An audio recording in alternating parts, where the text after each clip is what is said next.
Hello, people of YouTube. My name is Steve Gray, and thank you for watching. Today, we're going to be talking about Harley Quinn Season 3, Episode 7. And we start off with this rat dude here that's in love with rats. And Harley's like, oh my god, is he doing it with rats? Good for him. We're back to trying to find Frank. I know last episode wasn't really touched on at all, which is kind of weird because they were like, yeah, we went on vacation for 4 days, but it definitely seemed out of place the way they ended last episode with Ivy and Harley being on vacation 4 days when Frank was kind of freaking out. So maybe they should have placed that episode with Joker, like flip-flopped it with something else after they found Frank and maybe not went on a vacation to leave Frank being tortured when, a couple episodes ago, Ivy was really, really freaked out about it. But Ivy's getting very, very sick going into the green, trying to locate Frank. She knows Bruce has him, but she's not exactly sure where. She can't pinpoint the exact location. This is where Catwoman comes into play because Bruce obviously has infatuated her, is inviting her to some sort of crazy, extravagant ball thing, which Harley is going to end up going to in order to kidnap Bruce, so that way she can figure out the location of Frank. Ivy wants to go with, and she's like, no, you stay there. We have Nightwing and Bruce being all sad and depressed and hipstery with Batgirl. Batgirl's like, hey, I want a hug, let's get you out of your funk. It definitely seems like the men in this show, a lot of the men anyway, are treated like a bunch of idiots. And sometimes that's fine to go about it that way, they're doing it right. Certain instances, it's not done right, and it's just too much. Batgirl here is like, hey, let's figure out what these hats are doing. I bet you it's the Mad Hatter. And then Bruce is like, oh, no, I ran him out of town. No, we're not doing that. And later we find out, of course, the women are right. Harley getting duct tape ready to kidnap Bruce, asking King Shark if he wants to go. King Shark actually has to do some sort of kingly things, if you will, back in his homeworld. Because his father died and he's got to be there for his brother to accept the crown because he does not himself want to be king. Clayface has pretty much been useless. I don't want to say useless, but he's been doing his acting career. He's basically pretending to be this actor. The accent's actually getting better and better and better throughout the episodes. But it seems like they very much so put him on the back burner, so I'm very interested if we're actually going to see him do something besides just kind of be like a funny side character through most of this season, being that there is only 3 episodes left. This is kind of more, Harley saying, don't worry about it to Ivy. I got this. And her basically saying, give me the invite, give me the information, or I'm going to say, when I kidnap Bruce, I'm going to say you speak his name when he sleeps. And Catwoman is completely trying to cut off Bruce 100%, wants nothing more to do with this relationship. Harley's kind of stalking it out.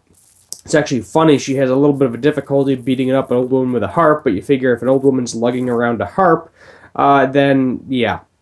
So now we're back to King Shark's homeworld, where the brother is actually wearing the father. This is the dead father on the right-hand side there, or left-hand side there. That is the dead father. I know it's kind of hard to tell who is who, but the younger brother is wearing the father.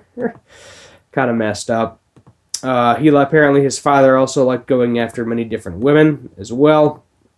There's the crown. King Shark, for a second, he was like, I kind of like this. Then he jokes and gives it to his younger brother. And his brother actually plans on selling the entire kingdom, which is kind of like pitch out of left field there, or swing out of left field. Harley and Batgirl run into each other, and Batgirl's like, hey, why haven't you been returning my text? I thought you were friends. And Harley's just trying to be like, no, we are not friends. I'm out of here. Ivy is going deeper and deeper into the green. All these crazy flower things are happening. We get this cool little fighting sequence between Harley and Batgirl, at which point they end up getting kidnapped by these rabbit people. I guess we're going to skip past that for now. So King Shark and his brother having a conversation, And he's like, yeah, I'm going to sell this to Ocean Master. And I believe Ocean Master is the brother of Golden Glider, I believe. We saw that is Kite Man's new girlfriend. So that's a fun fact. That might be a DC comic things on there. I just remember seeing that from the character chart. And basically his brother is saying, hey, look, you went on land. You left all of this. You know, it's my time to goof off. It's my time to shine. And I'm sick of your nonsense. Here we go. Here's the creepy rabbit people that have kidnapped both Harley and Batgirl. And the Mad Hatter basically explaining that he's using the hats as mind control devices. Didn't realize this is Harley. He's being a little creepy. He keeps saying he's not creepy, but he has this one disgustingly long pinky nail he uses to clean his ear, get a bunch of earwax out, and then he sniffs her hair at one point. So, doing some creepy things. He lets her go. Harley's like, yep, whatever, I don't care, do whatever you want to Batgirl. And then her subconscious, her degree, her psychologist self comes up as like, hey, you know, you're going to guilt trip yourself with this, go help her. At what point she kind of finally gives into it and is like, all right, fine, I'm going in. Maybe she is actually my friend, you know, she doesn't deserve to be with all these creepy people. So there's Ocean Master right there. So this is where King Shark is like, hey, maybe let's like take turns doing this.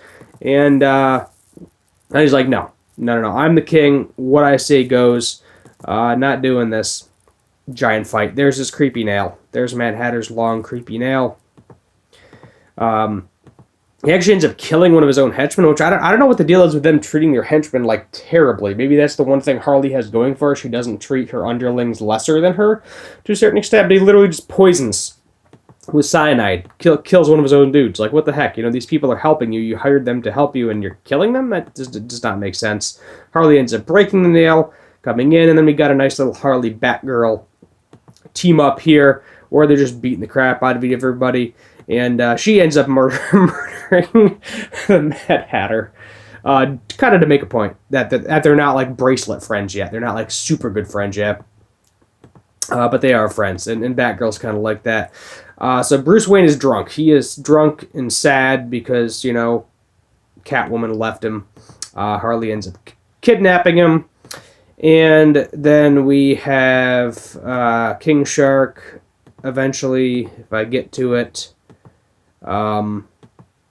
ends up killing his own brother.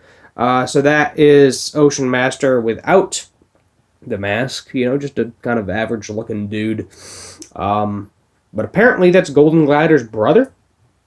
So that's a fun fact. But, yeah, he didn't really want it to end that way, but that's how it ends up happening. So now King Shark is actually going to be king of his people. Then we have Ivy looking really beautiful, going into the green, and Harley Quinn drops Bruce Wayne off, and bada bing, bada boom. Ooh, Ivy looking pretty.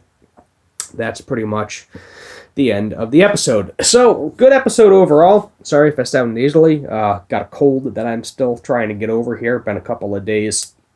Hopefully that works its way out in the foreseeable future.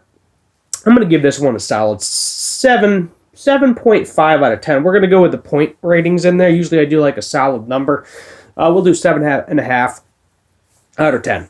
Good fighting, good action, good backstory, a little bit of a plot hole, which is why I'm giving it that 7.5 out of 10, because 2 episodes ago, Ivy was like just crazy. She was like, I need to get Frank back. He's the only one that understands my feelings.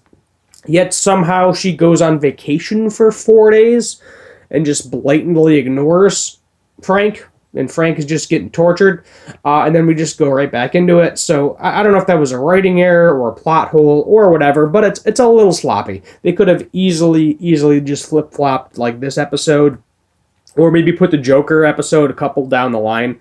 I know they wanted to do the whole Joker's mayor now thing, but they didn't really do anything with that relating to this episode whatsoever. So like the last episode does not relate to this episode whatsoever.